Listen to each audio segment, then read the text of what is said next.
This series of tapes, Inflammation versus Misformation, were recorded from classes given this year by Dr. Malachi Zodoq, known to us as the Supreme Grand Master Naya Malachi Zodoq L, our own Pharaoh, Amanubi Ru'akatar. And now, listen with an open mind and heart as our Grand Master inflames you with only the truth. Allow your inner light to flow again and stomp out misformation with only the facts. And now, listen to the Supreme Grand Master, Naya Malachi Zodoq L.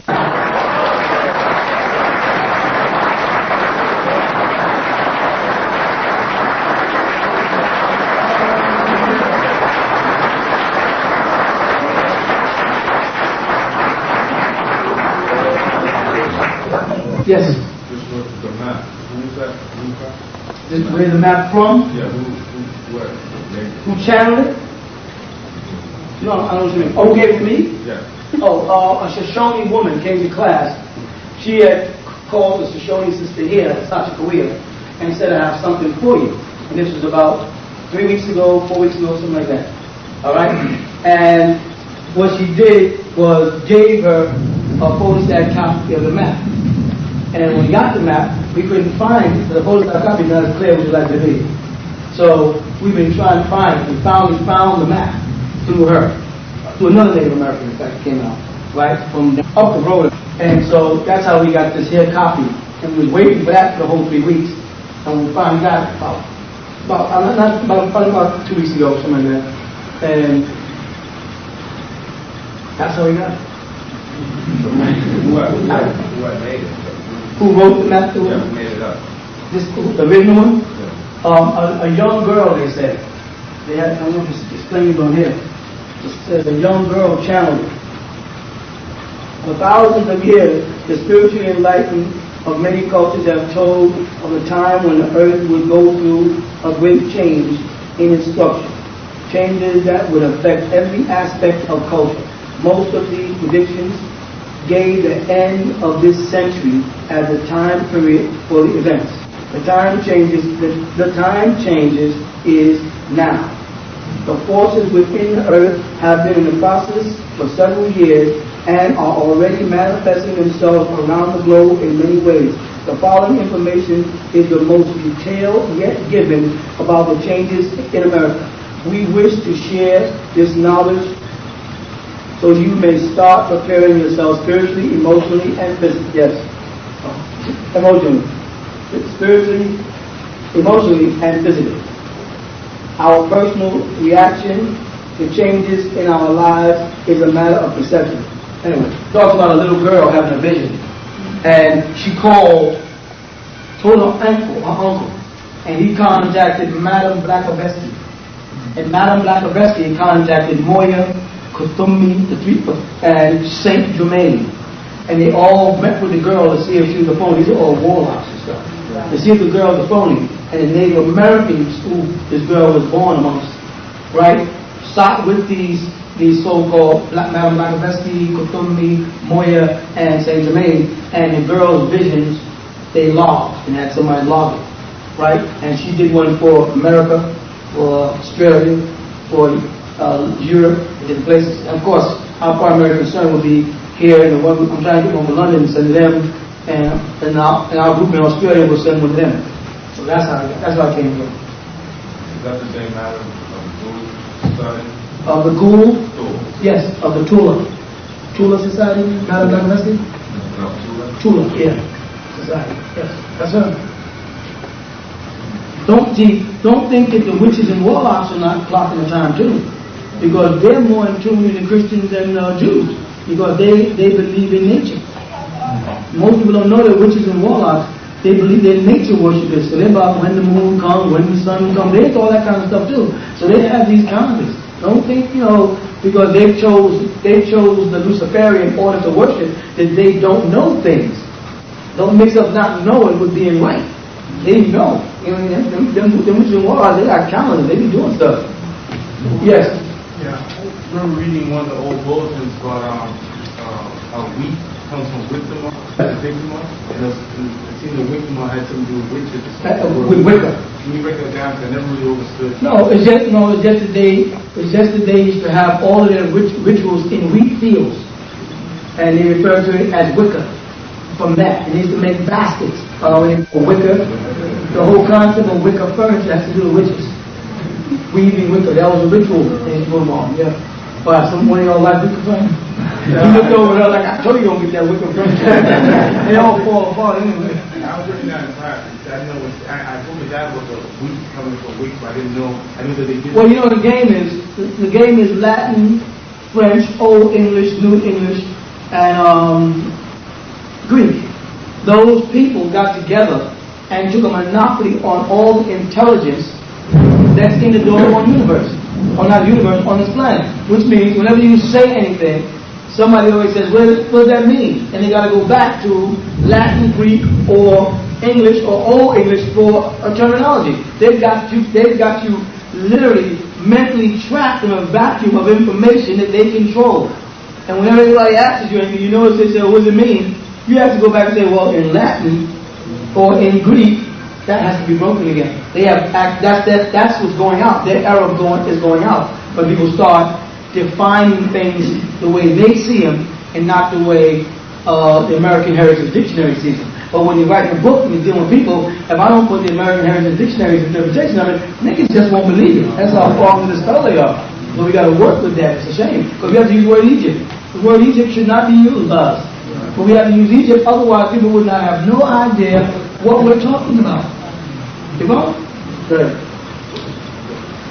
When you were speaking about the land that's in the process of being purchased, does that have something to do with the area of the vortex? No. No. If you saw Stargate, you saw that the craft came down and covered right on top of it like this. Right? Yeah. What people are missing is that the misinterpretation of the Kaaba is that if I took this Kaaba and stuck it in the ground, I would get this. You understand? Yeah. Am I going right? Yeah. That one's going right. If I took a cube, any cube, a perfect cube, and slammed it in the ground, I'd get a Kaaba. And that's what this is, the symbol. If I move this together and remove the globe, this would change from two pyramids up and right into a perfect cube. The temple that's in Mecca, right, was once the navel of the earth. And it symbolized Isis, who the Muslims call Usia, right? Or Al-Uzza. That was her temple. And that's them tetrahedrons and a pyramid on top. 4 tetrahedrons, right, and 1 pyramid. It represents this as a square zone put into the ground. You follow? So when you hear about Nibiru, you talk about an orb, but you're looking at a cube. Nibiru is a cube that when it begins to rotate, again if I draw all the central meeting points that it didn't start, you understand, once it starts to rotate, it creates a orb. Once it slows up, it's no longer orb, it's a cube. And once it lands, it projects a point of itself into the ground and beneath the ground. Right? Of course, it can't do that here because this planet is too small. But it'll send out other crafts that look like cubes and orbs. You follow? And they will come and project themselves into the ground and connect with energies beneath the ground. And then all you will see above it is a bunch of pyramids. Go ahead, bro. Yeah, I was doing a little bit of research on Ankh LIFE, and it spoke about him wanting to change the origin of, like, when you saw, how do you say it? Obelisk. Where if he wanted to change it or put it somewhere else, that's why he went and started his temple into like a desolate area and wouldn't nobody follow him because it was just unhabitable. But what that got to do with the true origin? Was he right? Was he wrong? Is it in relation to this? Yes, in a sense. When you start talking about Akhenaten and his desire to move the obelisk, you're talking about, you know, obelisk is a symbol of a penis, of the god men. All right. And men took himself in hand. In the beginning of the verse, you understand about taking himself in hand, took man in his own hand? All right. And he spurted forth And what he spurted forth was the sperm cell as the original tadpole. It went into the sea and came out of the primary egg later and went through the sky as a rocket and gave birth to the sun. These are symbolic stories. All right. So now Ankh right, was a hermaphrodite. You follow that? He was a homosexual, for lack of a better word. All right. And he was intimidated by the obelisk symbol of a Venus, and decided that it should be moved from his kingdom. The people would not let him destroy it, but move it from his kingdom. Why? Because of what took place in what they call the Amun temple. That's why he changed it from Ankh Amun to Ankh. What took place in the Amun temple is that the priests, when you speak about the priests of Amun, they had two levels of priests. Those priests that were sacred priests, not to be mistaken with our sacred brotherhood in any kind of way. There's another level. They wore white, not black. They wore white. You follow that? They shaved all the hair off their body, all the hair off their face, no hair on their body at all. Relating to primal man before he had mixed in with creatures who had hair, so he inherited hair. Alright, Min was depicted as a large statue, right? Holding his penis with his right hand and a frill in his left hand, which is a whip, like a rod and a staff of the 23rd Psalm. You follow? In the inner chamber behind the pylon, there was a sacred chamber called the Holy of Holies, where the Christians get it from. And in there, he stood as a statue. Now, before he became a statue, it was a real event where his wife was referred to as the hand of God. You understand that? His wife, Nefertiti, was referred to as the hand of God. And he would be there in a sacred robe with a hole cut in the front. You understand? And you heard this before, thank goodness I'm not alone. Right? And he would stand with his hands at his sides, right? And his wife would come in and she would have to have him have an erection, upon which he would be laid back on a, they show him, he would be laying, first he's standing straight, alright, let's say that this way, and his wife will come in, kneel on an altar before him, and it was her job to bring him to an erection. We all know that. If you want to know the story, I'll tell you the story. Alright, she would bring him to an erection, upon which he'd make a full circle and end up on his back and lay on a pillar-like thing in a temple, which would mean he's laying here, correct? And his penis is here. You may see this in some of the stories where they show Nut up over the sky and him on the ground laying with his penis fully erected. They have statues of it carved, so you can find it. And what would happen is he would spread his legs, his penis is erected, he's laying this way. His wife would leave the temple with the high priestess women after he's erected, and they had these priests. They would straddle his penis. You follow what I'm saying? This was part of one of their rituals. This doesn't mean every ritual that took place in Egypt is a part of our ritual. You follow what I'm saying? They would straddle. They had a whole bunch of priests that went into this sacred chamber, right? And this is how they vowed loyalty to the great god Amun. You follow what I'm saying? They didn't look at it the way we now see this homosexuality, or they didn't see it that way. They looked at it as a covenant that when he ejaculated or whatever, they became a part of him, and they left there as gods, and all went off in a sacred ritual, performing the same ritual. Tutankhamun, who was Tutankhamun's father, he was against this ritual like you probably would be. He was against this ritual because he suffered from penis envy, being born and a hermaphrodite and having, part of his sexual organs inside and part of his sexual organs outside, like most are born. And he didn't have the medicine today Daniel had done, so he looked like a female to the letter. Alright, so he wanted to cut this ritual off.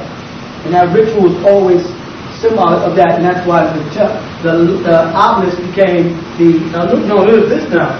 If you look at this, you're looking at the minaret of Islam, which is a circumcised penis. You follow that? The only ones that kept the symbol the way it was in ancient times was Moroccans. And that's why the Moors, and that's why their minarets are still square like an obelisk. If you look at Moroccan minarets, right, they have square minarets. But every other part of Islamic country set up circular minarets. Now, in praise of Nefertiti, I'm saying it like that purposely, right? He started the dome temple. You get that? Yeah. Which becomes the dome next to the minaret and becomes the mammary gland or the breast of his wife. So all of the churches now have put the dome or the dome shape on their windows, which is a penis symbol of ancient Egypt, in front of your face. The rituals are still going on in high mass. This is why in the Catholic churches, those ministers never really, or pastors or fathers, never really get prosecuted for having sex with the young boys, because they're reenacting the ritual, and the hat is right there in front of everybody, the fish head. And if you look at a fish, most women would say who cook, you turn a fish backwards and look at the way his face is constructed, a fish looks like this. Then he comes down to the form. This is a what? A penis. This is where it all relates to. All relates, everything. I will get to the bottom line of this for you right this minute, so you don't walk out of here and misinterpret what I'm saying. Like, this guy wants to do over there, turn this thing around. You go, hold on, what you trying to do? I ain't trying to tell you nothing. You ask me our true history, I'll tell you the true story. This is the principle. Those are the three principles of existence. Women try to think outside of the three principles. Meaning, give me something that doesn't pertain to one of those principles. Anybody? Come on, Squirrel, you get ready. Come on, help me here. Immortality. Immortality, there's no such thing. Because of the word mortal. You see, it's the word mortal from mortal, existing stuff. Everything changes. There's really no such word. That's a Christian terminology. Immortality. Right? Dancing, sex. The whole purpose of any club or any party is for men and women, because way back in ancient Africa, what they would do is they would have, when a woman reached the sex age, which is 12, right, they would have fertility dances. And the women would come out and do dances, and they throw their breasts, and you saw them on the stage doing stage today, where you back there playing them drums, and your wife was dancing around, you start to say, hey, wait a minute. She's overdoing it out there. You start wanting to say, you ain't had no, you ain't supposed to do that with me behind closed doors. You know what I'm saying? But if you think about African dancing, which predates all other dancing, I'm quite sure you know that, all of it is about showing the breast, showing the butt, showing the legs, and, you know, a bunch of, everything is the leg muscles, and so the men would sit there banging on the drums and get hot. And then they would pick their wives from that. So today we have modernized it, and we don't play the drums no more. We cut the disc. We stopped doing this. Now we're cutting the mixing, and it's the same thing. And the brother was doing the cutting. Just happened to be a damn good drummer, which is a heck of a coincidence, right? And I always say, all them young boys going, they don't even got to use their hands. They probably come out to be good. They would follow the African drummers of our tribes, and they couldn't find a way to express it. So it's called cutting, right? Yeah. Cutting, so they scratching. So they start scratching in these counter rhythms. Which would be the... And the girls start dancing. They broke away from bus stopping to freestyle. What is freestyle? But African dance with a whole bunch of body language. Correct? What is that? A sexual attraction. A man can go to a club now and get stimulated just by standing there. Now the way women dress again, with G-strings and rump shaking and stuff. I mean, you don't even have to get married no more. I mean, you can just spend your life in a club. It's all dancing. The purpose of going to a party. When your wife wants to go to a party, she wants to go see men. Whether you want to, if she says, no, I just want to go home, I just want to go have fun. We can do that at home. I just want to listen to music. Want to put the record player on now? Every time people want to go out into a place where there's a lot of people to dance, they're going to meet people. It's a mating game. So in answer to your question, dancing, sex. Dancing, wealth. Because when you go to the dance, you got to be sharp. That costs. If you go to the dance, you got to travel. That costs. If you pull up in front of the dance with a Jaguar, you get more attention. If you pull up in front of the dance and you're real sharp and you got money, you get a little more attention. If you pull up in front of the dance in a Jaguar, you're real sharp, got money, and can dance, you're going home with somebody. That's sex. These are the principles that's messing up everything. It's controlling our every motive and every awakening moment. These are the things in our minds. Now, why death is at the top? Because regardless of which one of these here you do, you're still going to end up over there. And death is life, because the day you were born, you started dying, not living. They lied to you and told you you are living. You are not living, you are dying. You are getting older. In the last cycle, when you went in the other direction, that's when you were living, because you were born old and you went towards you. Now you are born young and you're going towards death. So if you're going towards death with the ing, then you're not living, you are dying. Go ahead, try something else. It doesn't go yet. Huh? You have to study to become. You do. Even if you have to study how to sell drugs, how to cut drugs, you still got to study. Yeah. I have a question about that. Is that another form of a set of like person, places, and things? It's another trap. It falls within person, places, and things also. Another trap. That's right. It's another mental trap. We all here are caught up in this. You know what I'm trying to say? We'll say freedom, justice, and equality. And then somebody said, for what purpose? Just to be free? Free to do what? To do what I want to do, which falls back in here. You know, you ever met a man, except for homosexual, who's not interested in finding a woman to have sex with? Have you ever met a woman who's not a lesbian or whatever, who's not interested in finding a man to have sex with? Have you ever met a man or woman that somewhere within a day sex doesn't come on their mind? Because it doesn't take much for you to have sex on your mind. You can be just there minding your own business and sex can walk by. And take total control of your mind for the moment. Now, whether or not you take control of it and suppress it, but when she walks by with that skirt on, or she got that look in her eye, or she looked at me, I know she's looking at me, or she wants me, that's all it takes, right? So we are basically controlled by these forces. You will never, so don't ask, will I ever be able to control those forces? No. Because that's part of what you are. That makes it you need to aspire. You know what I'm saying? If you don't have things to aspire for, then you're dead. So you aspire to live better, to get more wealth, and to get more. Before you plain simple. Yes. You thought what? Okay. For the basis for sexual reproduction. That's a doctrine. No, that is a doctrine. See, there's a doctrine. We can say in our doctrine that the sole purpose for sex is reproduction. You follow? The sole purpose for eating is health. Then why are we picking out what we want? And why do we never eat what's healthy? And why do we not go around finding out which girls are the most fertile before we school them?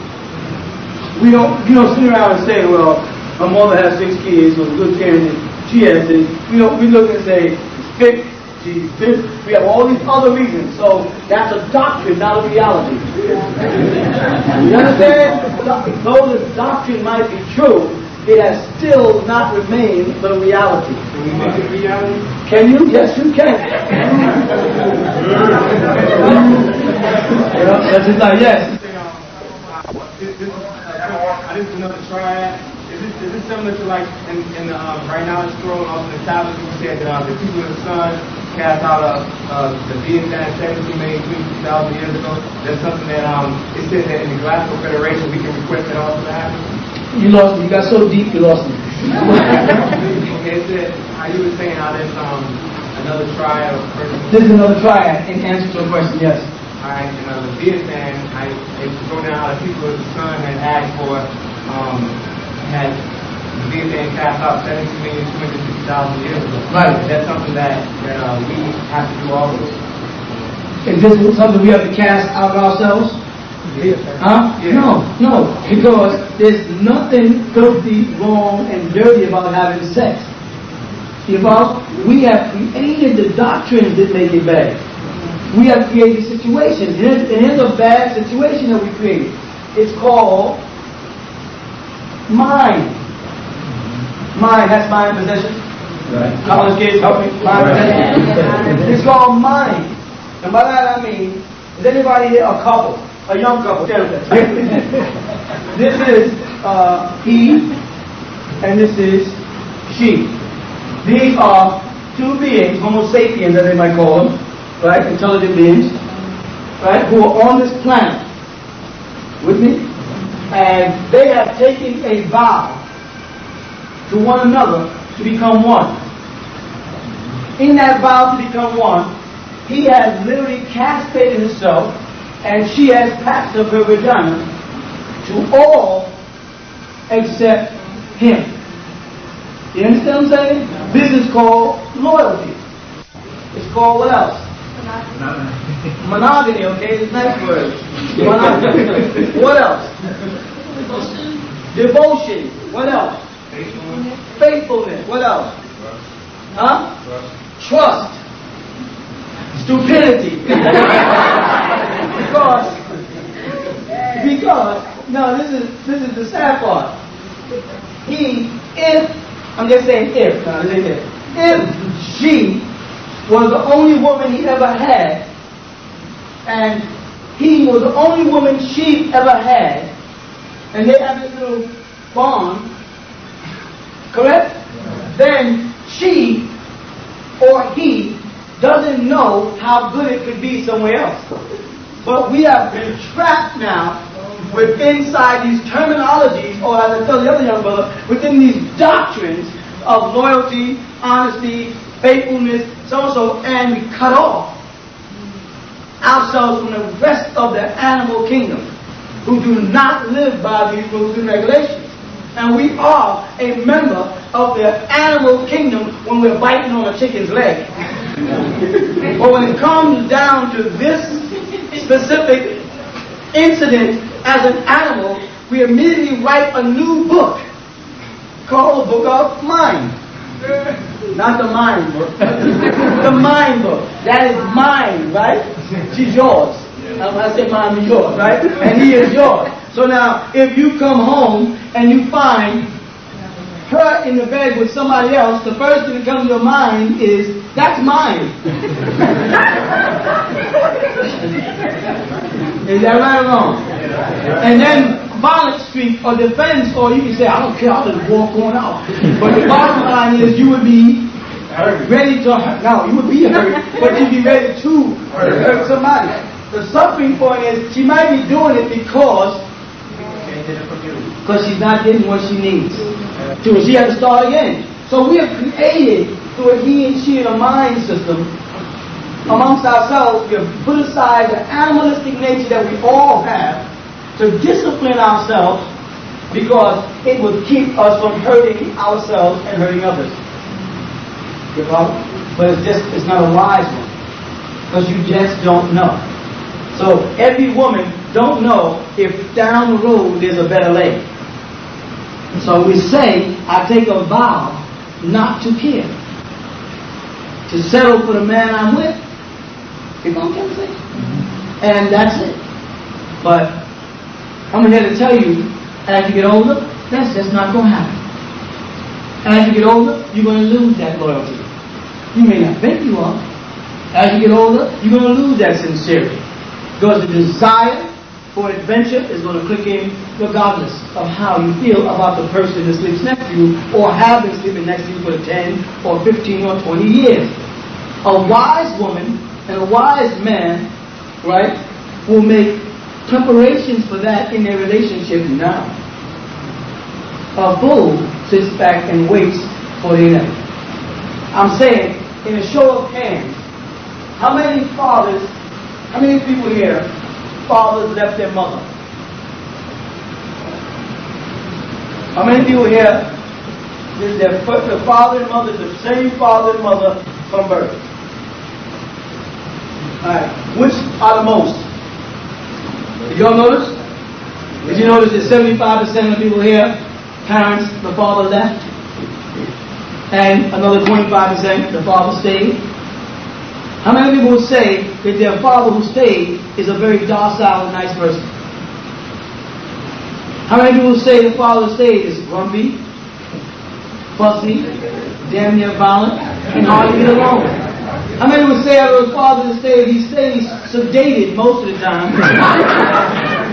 Because he's either drinking himself to death or something because he can't face reality.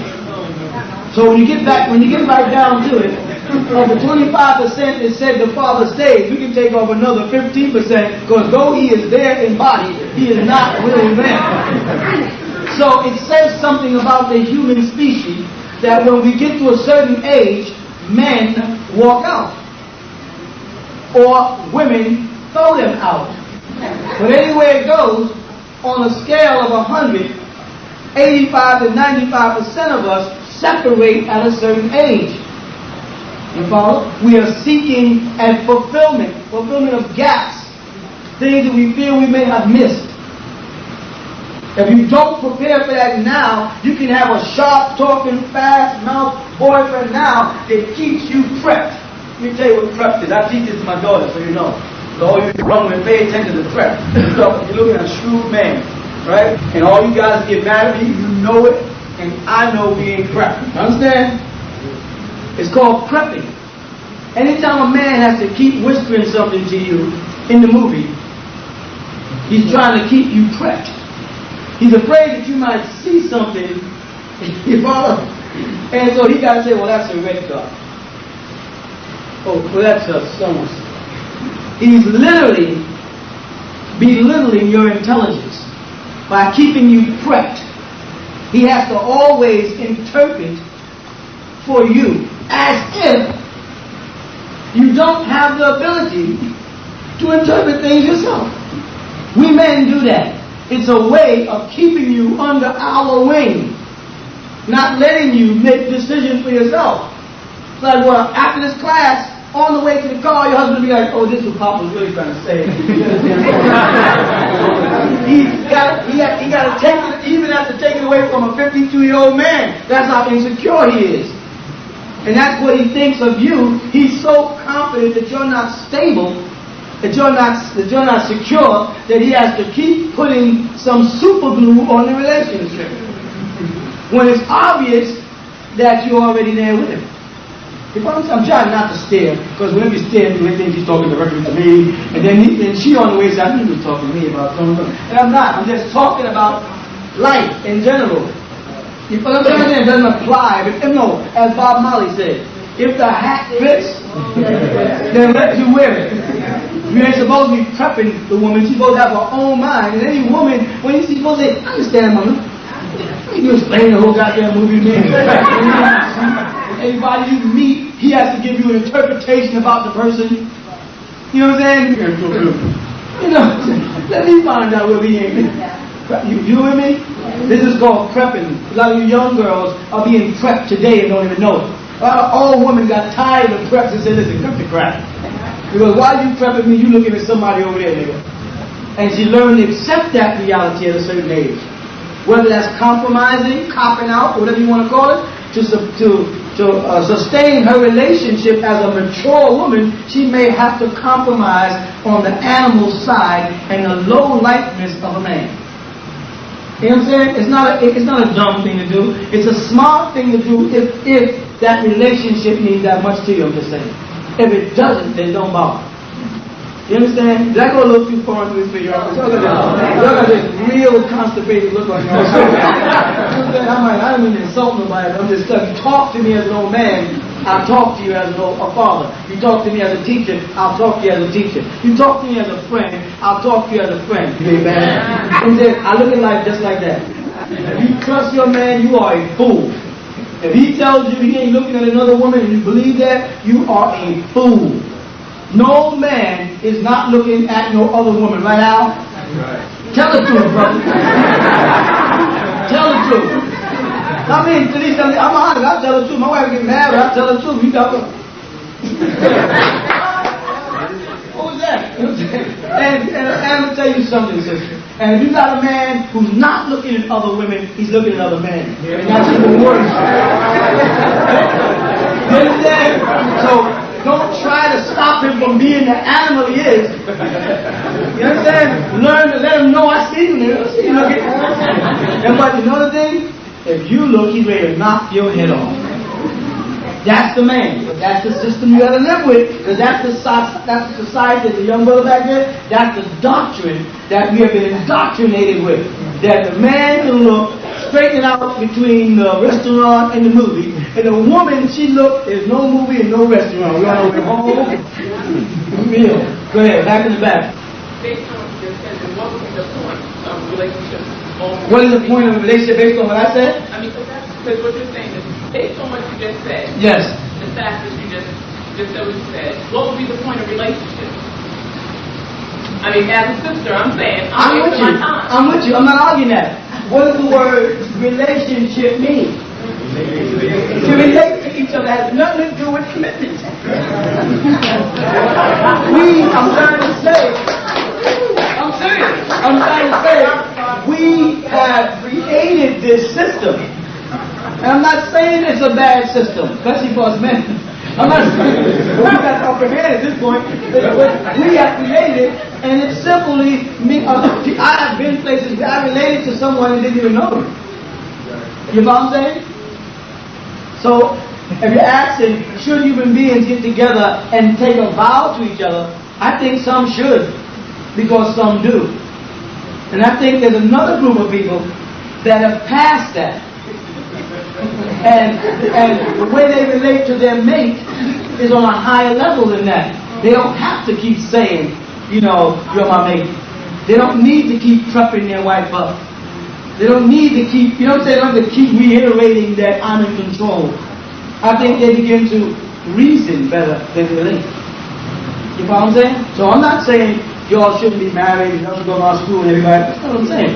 You're talking to me about a piece of reality, and my job is just to teach reality and facts. I'm teaching the reality. That's why I said we don't get offended by the truth. I will teach the truth, though it's bitter, because it's the truth. You know what I'm saying? If you find fault with it, work with me with it. But I'm going to only say what's real, man. If any man tell you he's not cheating, he's a liar. If any woman tells you that she don't peep, and she don't cheat, now women are less apt to run around and screw anybody in the neighborhood than men are, because of the consequences, not because she won't do it. You understand? Because the consequences is great. Most men say, if I catch you, I'm breaking this knife off in your head. The best thing a woman do, curse you out, throw some at you, and leave you, go home to a mother. 3 to 6 months, you got it back. In that 3 to 6 months, you had a vacation from it anyway. So you can start all over. So it's a very, it's a very male type of system set up. And that's how men are. They don't want you, don't want nobody else to have you. Man, huh? A woman's going to try to answer that fast. Stand on one thing. That ain't got nothing to do with freshness. Okay, go ahead.